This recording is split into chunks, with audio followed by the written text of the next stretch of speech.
احادیث ہے، علماء بتاتے ہیں، social media, electronic media, print media, ہمیں سب کچھ بتایا جا رہا ہے، سب کچھ سن رہے ہیں، پڑھ رہے ہیں، عمل ختم ہو گیا ہے، اس لیے دن بدن ذلیل و خوار ہو گئے۔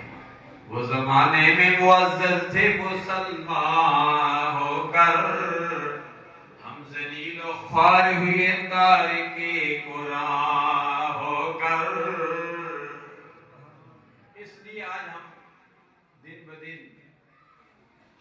عروج کے بجائے تنزلی کا شکار ہیں کہ ہم نے قرآن اور صاحب قرآن کو فراموش کر دیا ہے۔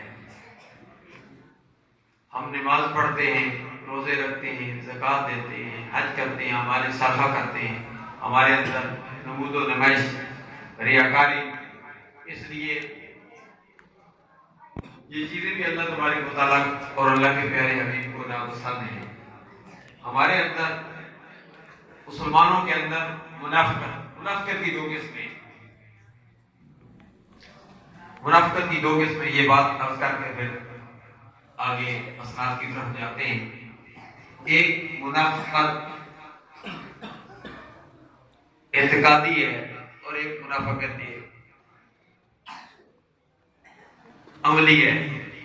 ایک منافقت عقیدے کی منافقت ہے، جس کا عبداللہ بن ابی، عقیدہ اس کو درست نہیں تھا۔ ایک منافقت جو مسلمانوں کے جو کلمہ پڑھتے لا الہ الا اللہ محمد رسول اللہ، ان میں بھی منافقت ہے۔ آپ کہیں گے ابھی بھی منافق بنا دیا، اصل میں وہ منافقت ہے، سرکار نے خود فرمایا کہ منافق کی 3 نشانیاں ہیں، ایک حدیث میں 4 نشانیاں، ہم نے محاسبہ کرنا ہے۔ آج جامع مسجد گلزار حبیب اور جامعہ حقانیہ اسرار العلوم میں آنے والوں، ہم نے محاسبہ کرنا ہے اس حدیث مصطفیٰ کی روشنی میں۔ سرکار نے فرمایا جو بات کرتا ہے تو جھوٹ بولتا ہے، امانت رکھی جاتی ہے تو خیانت کرتا ہے، وعدہ کرتا ہے تو وعدہ خلافی کرتا ہے۔ ہم نے محاسبہ کرنا ہے کہ آیا ہم امانت پہ خیانت تو نہیں کرتے، آیا ہم بات پر جھوٹ تو نہیں بولتے، ہم وعدہ خلافی تو نہیں کرتے۔ اگر ہم یہ کرتے پھر ہم بھی منافق، اگر ہم نہیں کرتے تو پھر ہم سچے مسلمان ہیں۔ لیکن اس منافقت پر تو بندے کو سزا ملے گی، لیکن دوسری منافقت پر ایسی سزا ہے کہ کافر سے بھی زیادہ سزا ہے۔ قرآن فرماتا ہے ان المنافقین فی الدرک الاسفل من النار، جہنم کے 7 طبقے ہیں، 7 درجے ہیں۔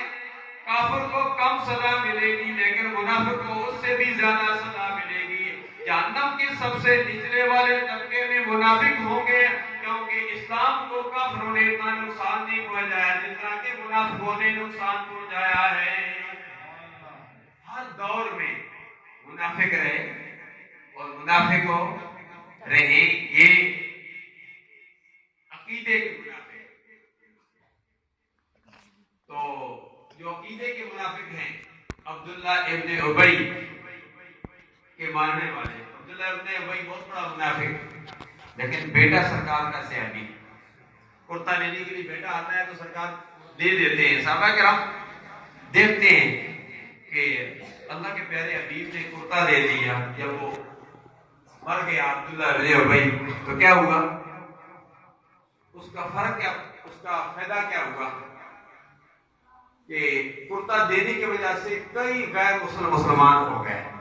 وَإِنَّكَ لَعَلَىٰ خُلُقٍ عَظِيمٍ۔ ابو جہل سرکار کا دشمن، لیکن ابو جہل کا بیٹا حضرت اکرمہ رضی اللہ تعالیٰ عنہ سرکار کا صحابی۔ تو یہ سرکار جس کو نوازتے ہیں، جس کے اوپر لگا ہوا ہے ختم اللہ علی قلوبہم وعلی سمعہم وعلی ابصارہم غشاوۃ ولہم عذاب عظیم، وہ تبدیل نہیں ہو سکتے اور منافق بھی درست نہیں ہو سکتے۔ وَإِذَا لَقُوا الَّذِينَ آمَنُوا قَالُوا آمَنَّا وَإِذَا خَلَوْا إِلَىٰ شَيَاطِینِهِمْ قَالُوا إِنَّا مَعَكُمْ إِنَّمَا نَحْنُ مُسْتَهْزِئُونَ۔ جب مسلمانوں سے ملتے ہیں کہتے ہیں ہم تو تمہارے ساتھ ہیں، جب دوسرے کے ساتھ ملتے ہیں کہتے ہم تو تمہارے ساتھ ہیں. یہ منافقت خطرناک ہے، عقیدے کی منافقت. اور عقیدے کی منافقت کرنے والوں نے مسجد نبی کے مقابلے میں مسجد بھی بنائی. اللہ فرماتا ہے والذین اتخذوا مسجدا ضرارا وکفرا وتفریقا بین المؤمنین وارصادا لمن حارب اللہ ورسولہ من قبل وليحلفن ان اردنا الا الحسنى واللہ یشہد انہم لکاذبون. ترجمے کی طرف میں نہیں جانا چاہتا، صرف اتنا بتانا چاہتا ہوں کہ اللہ تبارک و تعالی جنہوں نے